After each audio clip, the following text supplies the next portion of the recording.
kagabi kahit na magsama pa kayong dalawa.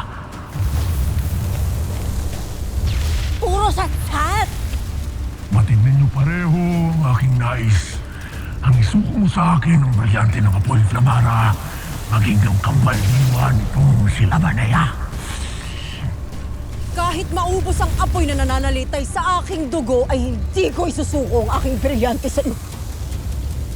At mapasayo man, ang aking tahanang brilyante ay sumusumpa ako, hindi ako magpapasakop sa iyo!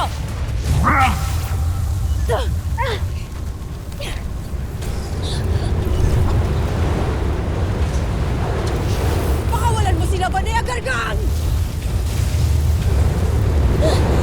Nangangesya ka!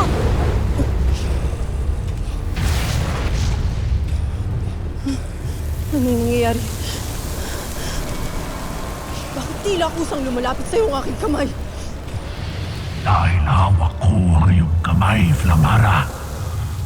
Sa tulong ng aking dugong nakakunyapit dito.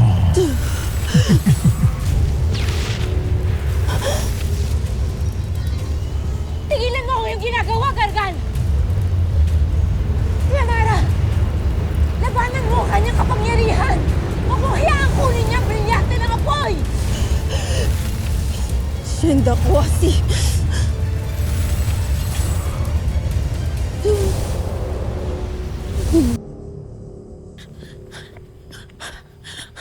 Tara, Adamus Dea, maaari bang gamitin niyo ang inyong mga brilyante upang tuntunin si Flamara?